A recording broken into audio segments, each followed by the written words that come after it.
Dads are known for always giving advice, but this Father's Day, we're turning the tables a little bit. We've got financial advice for dads with kids of all ages and stages. Joining us this morning is Sullivan.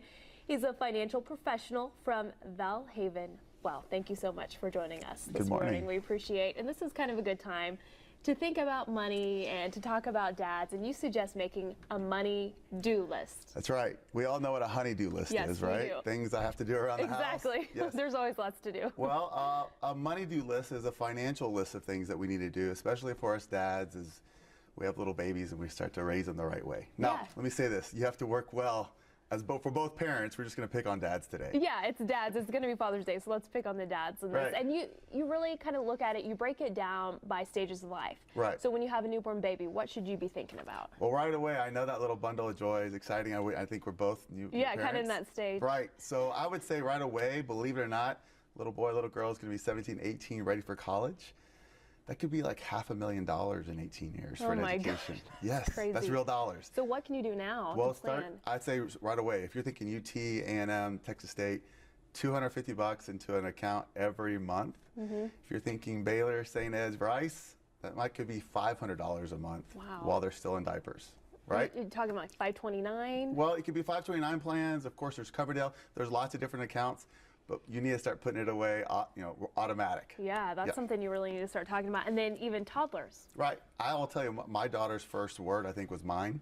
So, right away, they understand that there's I think this is a wonderful opportunity, even as young as 3, 4, 5, and as they get older, understand the relationship between work, money, and things. And you know what? Some things you have to save for. You can't just buy it now, and learn some kind of patience. Yeah, I kind of learned that is part of the equation too. Or maybe you can't not have now. Everything, right? Or maybe later. Right. And then as they start to become adults, what do we teach them?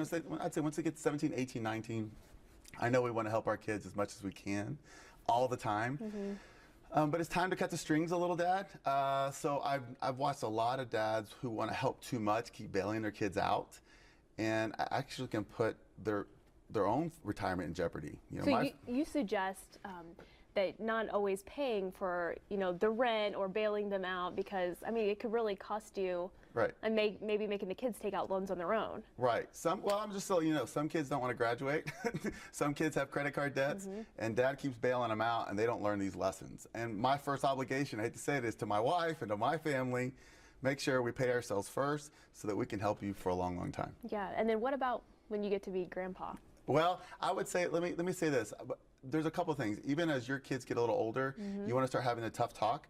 You want to make sure that your kids understand your plans for retirement, your powers of attorney, how this whole thing works. A lot of dads just keep it up here. And so if you ever need help, they don't know where the documents are. They don't know how you run things. Of course, both spouses should know what's going on. Definitely. And then, of course, I don't know any granddad who doesn't want to spoil their kids rotten with gifts. Right. But this is a great opportunity to make a positive financial impact on your grandkids. So a lot of granddads are putting together little college accounts now, and every holiday like Christmas or birthday, we even have at our firm at Valhaven, we even have little certificates that say, Granddad, put in some stock into your account, or you make an investment. So instead of $50 on a toy, $50 in an account that can really grow and earn interest and make money for you. Right. I mean, think about it. A new smartphone might cost $300 to $500. Would you rather have stock in the company that made the smartphone, which would last longer? Definitely. It's kind of great. Something to think about. Well, thanks for all your advice. Great advice for dads. We appreciate it. Of course. Thanks for your time this morning.